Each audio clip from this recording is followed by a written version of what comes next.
This is the Third Planet Report with your host, hippie lawyer, Alan Graff. I speak with people on the streets of Washington, D.C. January 27th, 2007, Peace March on Washington. And now, the People's Voices. I'm talking with John Kiefer of Farms Not Arms. John, what's Farms Not Arms? Farms Not Arms, it's a peace group that wants to integrate the veterans of the Iraqi war back into society through placing them on farms, and also to get the agricultural sector of America involved with the peace movement. Cool, and so what are you doing here today? Today I came down with 4 bus loads from Madison, Wisconsin with the revolting students, and we're here to help bring peace back to the United States and to bring the troops home from Iraq. So are you part of Farms Not Arms? I'm part of Farms Not Arms. I am proud to be part of Farms Not Arms. What's your name? Kathy Hansen. All right, and what are you doing here? Well, I am working for peace.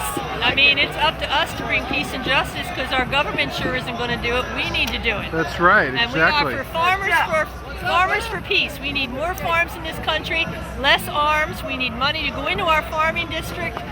They need help, and we need to help our vets coming home, help them get jobs, help them work on farms if they want to work on farms, and bring all the troops home. Well, we're here with United Peace Relief and New Orleans Voices for Peace, and we're here like the rest of the 500,000 or so to call attention to the inequities of war and how it really has an effect here at home. First-hand experiences going into Katrina and seeing what the government didn't do. They came down there to do a military combat operation. They didn't go down there to do any relief work. And Veterans for Peace and Plenty International and United Peace Relief and others stepped into where the government failed, and we really stepped up. And it's unfortunate that the problem still exists. You go to the lower 9th Ward today, and it's no different than it was a year and a half ago. And that's sad. It's a sad statement. It's also sadder still to see all these veterans out here that are against the war. And on our march, we walked past the Gulfport, Mississippi VA hospital, the largest VA hospital in the South. And it was demolished, and they have no plans to rebuild it. What does that say for supporting the troops? Code Pink is a women's initiated peace organization that wants to stop this war and end all wars of aggression and redirect our resources to education, health, and social justice. And why did you pick the color pink? Because it was it used to be this very muted, mundane color of non-power, and we're showing you that pink and women can be very powerful and very effective. And you call it Code Pink sort of as a poking fun at the Code Yellow? Exactly. Code It started as a spoof on the never heard of yet terror alerts. Right. And so what's Code Pink been doing here? We are very instrumental in this march. We've got an installation out there called Walk in Their Shoes, where we've collected thousands of shoes to highlight and to educate the people about the 650,000 plus dead Iraqis. We're here. We're going to be speaking. We're here to say, stop this war, stop the occupation. Do you think the legislators are going to listen? We know Bush isn't. Yeah, we know Bush is not listening. He doesn't seem to listen to anybody. We're pretty optimistic that we will have some inroads, yes. Ray McGovern. And the former occupation? Yeah, I was a Central Intelligence a CIA analyst for 27 years, and right now I'm a member of Veteran Intelligence Professionals for Sanity. What are you doing here at the Peace March? Just trying to be one of many committed citizens to end this foolish war and to speak a little truth to the Congress behind us there so that they'll remember why we elected them on November 7th. Do you have any insight in terms of how we got into this war, the level of intelligence that was used based on your prior experience? Yeah. Well, the intelligence was terrible. But it was deliberately terrible because the administration, first and foremost, Dick Cheney, leaned so heavily on the intelligence community to come up with the answers that they wanted. So was the intelligence bad? Of course it was. But the reason it was bad was because it was corrupted by people like Dick Cheney who wanted to start this war. Now, the news that the president wants to add 21,000 more troops to this misbegotten war baffles the mind. There isn't a sane person out there, general or intelligence analyst or anyone else, who has any experience in insurgencies in the Middle East, in Iraq, that thinks that's a good idea. Why is he doing it then? Simply to buy himself some more time so he won't be the president in power when the war is definitively lost. That's no excuse. That's no reason to send our kids into civil war. And so I'm hopeful that we can prevent this thing. I'm hopeful we can talk some sense into the folks that have their offices back here in the Capitol and get them to stand up and say, no, we're going to cut off the funding for this war. And if you go ahead with that kind of thing, we're going to impeach you, because that's what's required. John Rockefeller, who is, I think, the head of the Intelligence Committee, Right. has actually expressed some fear that he sees signs that look really similar to the drumbeats that the administration put forth in Iraq about Iran. And he's worried about that. Do you worry about that or see something similar? I'm scared stiff about that. Does it make any sense? No. Would it start a major war? Yes. Do we have the troops to handle such a war? No. And yet, it looks like the president is actually preparing to do that. A second carrier task force is due in the Persian Gulf at the end of February, and that will mean 2 carrier task forces there. The last couple of times that happened, there were wars. The first Gulf War and the war that started March of 2003. So there's every indication that they're trying to blacken the Iranians, blaming them for the insurgency in Iraq, capturing some of their folks and holding them. It seems very much as though we're trying to provoke them to do an incident which we can use, sort of like the Tonkin Gulf incident, to start a major war against Iran. It's crazy. But bear in mind, the people who are running our policy toward the Middle East used to be known, when I was working at the high levels of government, as the crazies. And I can attest to this. I can give you a document that I have in my pocket showing you that at the very highest level, namely the vice presidential level, down to the lowliest analyst, my level, these folks, Pearl, Wolfowitz, Elliot Abrams, and those folks, were universally referred to as the crazies. In other words, I come into work on Monday morning, one of my colleagues would say, Ray, guess what the crazies did late on Friday afternoon? And I'd know exactly who the allusion was to. The same folks. The first President Bush had some good advisors. They told him to keep these crazies at arm's length, keep them at positions in the Pentagon where they can't really cause a lot of trouble. Couldn't fire them because the right wing of the Republican Party would be up in arms. But these are the people still running our policy. Elliot Abrams, a convicted felon, pardoned by the first George Bush. He's running the policy from the White House. Condoleezza Rice is not running anything except running around the Middle East. She's the executive secretary carrying out Cheney and Abrams' orders. Bobby Gates came in and Bush interviewed him and said, will you say anything I say is right? And Bobby Gates typically, and I know him personally, sure, whatever you think. You think we need fewer troops? I'll write you a nice memo on that. More troops? Oh, of course we need more troops. So what you have in the White House right now is what we call in intelligence jargon a self-licking ice cream cone. You've got a coterie of folks, Cheney first and foremost, then Bush. You've got Condoleezza Rice carrying out their instructions. Well, then you got Abrams in the White House, and that's a very noxious mix. We know what that brings, the war in Iraq. So it's time for the American people to stand up and say, this is foolish, this is crazy, no more. And I think we've elected the kind of Congress and the kind of Senate that will be able to do that, but they still need lots of what we say, encouragement from the likes of us. That's why we're here today. Thank you. You mentioned that Bob Gates used to work for you, and is that true? Yeah, when he was a young analyst, came into the CIA, I was running the Soviet foreign policy branch, and I asked him to be the analyst on the Middle East, Soviet foreign policy toward the Middle East. had a really wonderful branch, a bunch of PhDs, Soviet studies, people who've been around. He wasn't the brightest of them, but he was reasonably bright. And I remember writing his fitness report saying that he was quite bright, but that his ill-disguised ambition, his transparent ambition was so flagrant that it was a disruptive influence on the rest of the branch. And me being a first-line supervisor, my first managerial job, I said, well, fitness reports, you're candid, you tell the truth. So I put it all down there. And in subsequent years, I had lots of occasion to have regrets about that since he became head of analysis. But you know what? I never regretted it, and I don't regret it now. And I'm sorry to say that we're seeing that played out now because he's simply doing what Cheney tells him to do. We need more troops. Let's have more troops. We need more troops in Afghanistan. Yeah, let's have more troops in Afghanistan.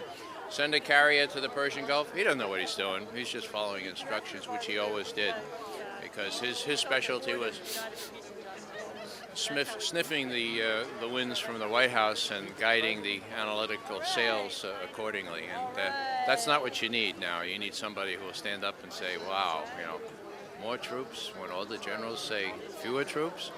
Hello, what's going on here? And instead of that, he goes out under orders from Cheney and Bush saying, look, if you can't bring any of those generals around, well, you tell them they're removed. And so what happens is Abiy Zaid retires early. Casey is sort of kicked upstairs to a job, and he gets in people like the folks that Petraeus and others that are willing to salute and say, well, yeah, we can do this, Mr. President. And besides, I'll get a 4th star by doing this. So it's all pretty careerist. It's all pretty disappointing because you would expect, especially in light of the experience in Vietnam, that the professional military would for once look down at the foot soldiers getting killed rather than up for their next star. And what we see going on here in this country, people looking up for their next star. Thank you. I'm a veteran. I'm a veteran of the Afghanistan campaign.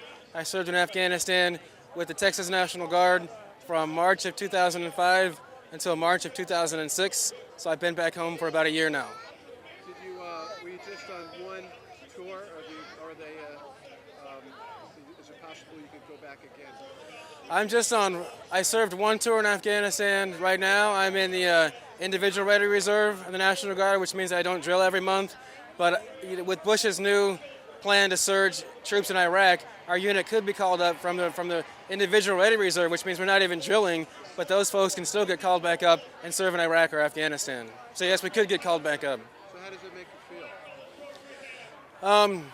feel? The Iraq War, I think, is wrong in every respect.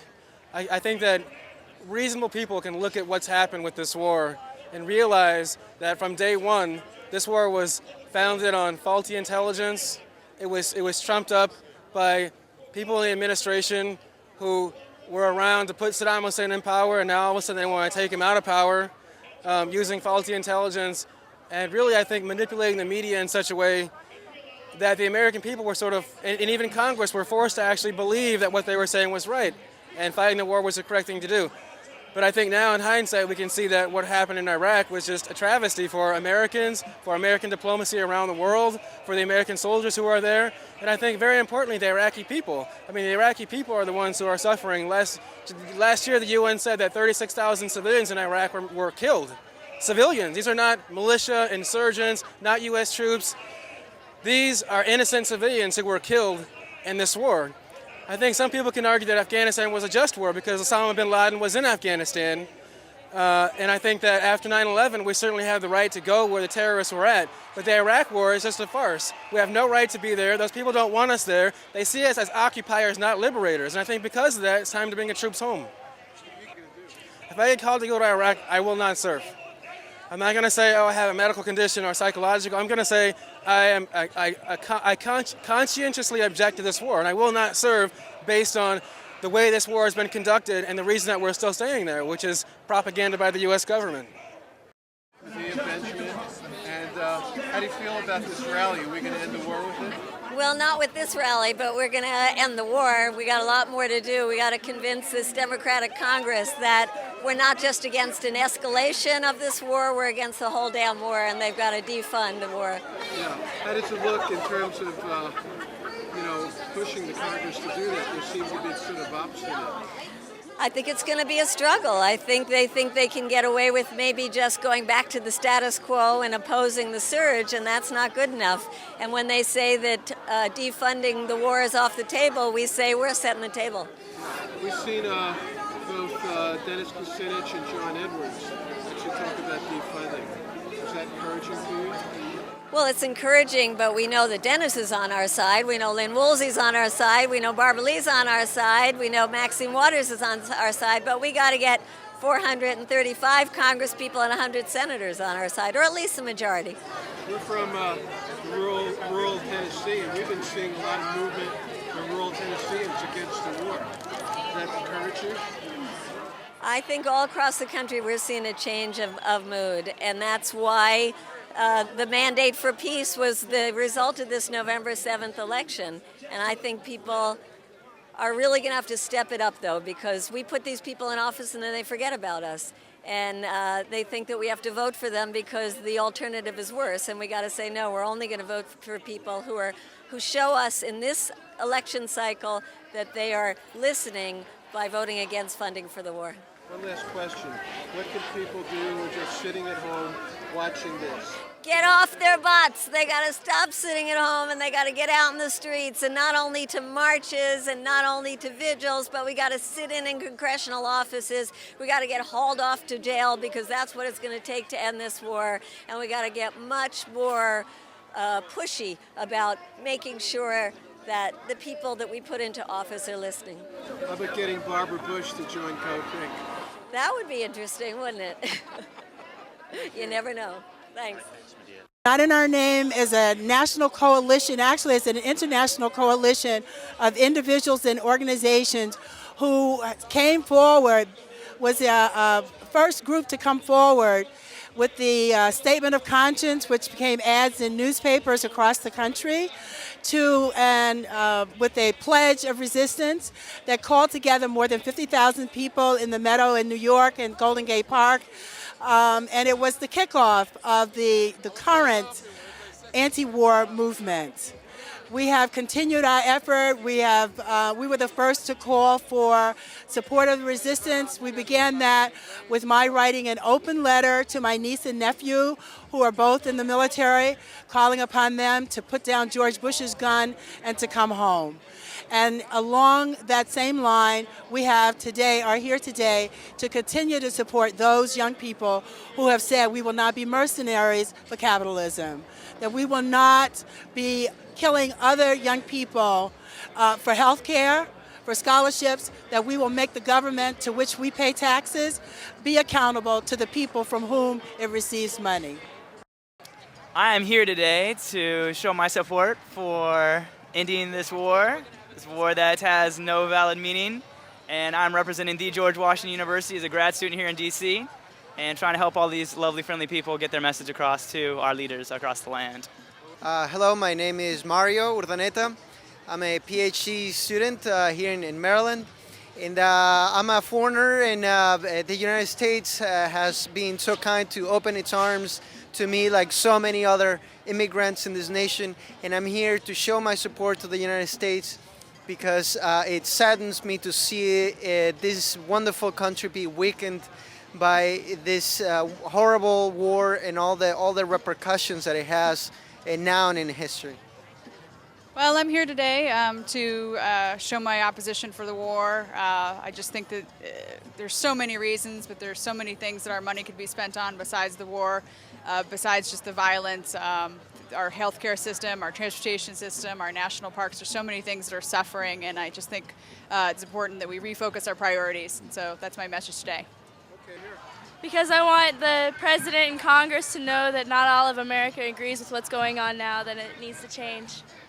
Move on over, or we'll move on over you. Move on over where the granny's trekking through. Move on over, or we'll move on over you. The granny again. I'm Joan Rivich. Okay, and why are you here, Joan? Well, I was here during the Vietnam War, and this is just so reminiscent.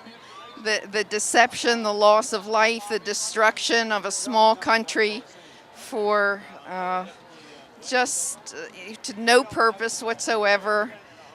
The decline of our credibility in the world, the lack of attention we're paying to international treaties, what we could be doing to stand as a real beacon of hope for people.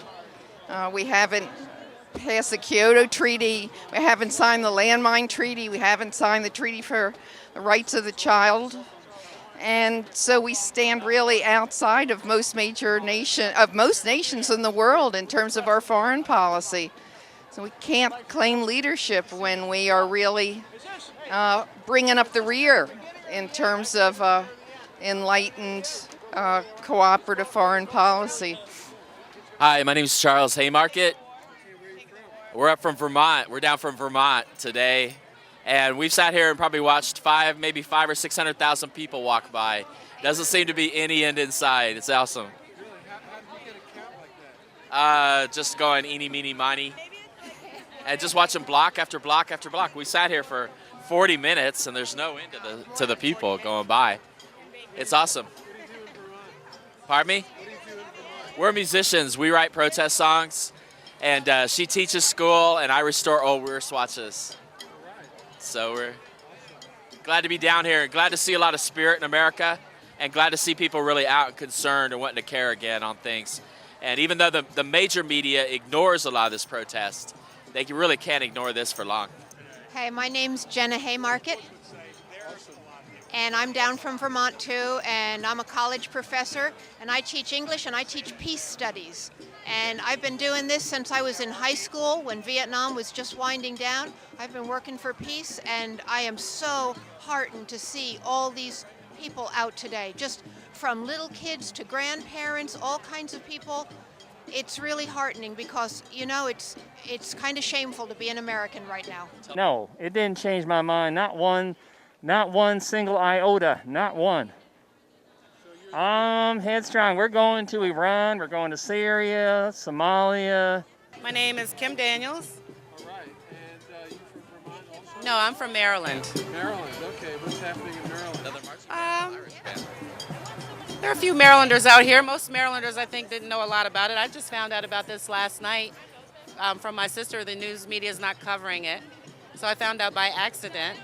And as soon as I found out about it, I called my other sister, and we called somebody else, and here we are. All right. Why are you here? To support the country, to support our troops, and to let people know how we feel about what's going on. And that we say no. The country says no. Everybody says no. How can we better support our troops? Bringing them home. Yeah, exactly. All Bringing them home. All of them. Bringing them home. I'm Bill Hauser. I'm concerned about a lot of issues, of course. My main concern is the global warming and the destruction of human DNA with the uranium weapons. I think the fact that we are not being told about the prevalence of uranium and plutonium in our atmosphere is criminal insanity. And so I'm concerned about the war in Iraq, very concerned about the war in Iraq, but I believe we need a whole new paradigm where human beings remember that we're all brothers and sisters and we have to survive as a species. All right. What's that picture of, looks like a mutilated baby?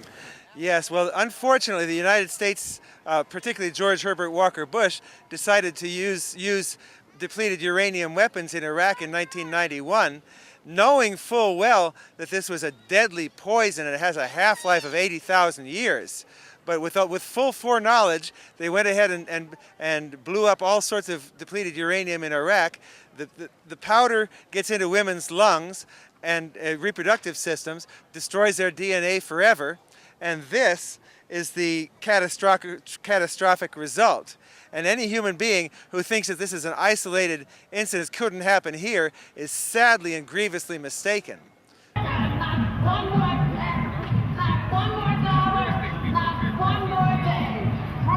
our troops home! Bring our troops home! We believe the war is wrong. We shouldn't be there. Bring our troops home. And, we're sacrificing our youth's future for something that we don't believe in. And this march is really about me. Think about it. It's all about me. The war was unjust to begin with. It's still unjust. We need to stop it. And my wife here has something to say about Congress. I think the ball is in Congress's court at this point. The decider has decided and will always decide what he's going to do in the same direction. But Congress could stop it if they wanted to. I mean, they can say what they want, but I decide for them. I read their mail. The initial resolution, non-binding, is a start, but it's merely a start. And they dare not hide behind that simple resolution. We have to lean very hard on them with phone calls and letters to put some teeth into that resolution and defund the war.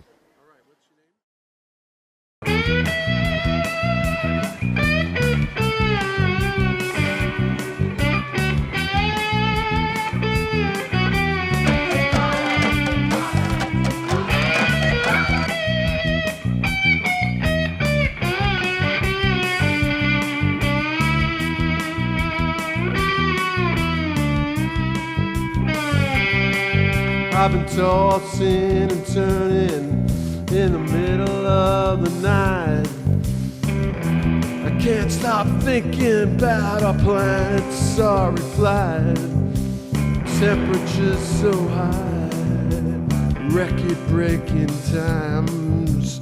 People dying in Iraq, no reason or no rhyme. A bully man and his boys, weapons and weird-ass toys. No matter who says what or where, they don't seem to hear or care. I hear tell of a march on the Capitol. The storm is brewing tonight. The winds are strong, speak of hope, destiny's so right. Join me in this peace song, brothers. Join me in this march, my sisters. The time is right for us people to stand for our fate. Lies on the doorstep of this man.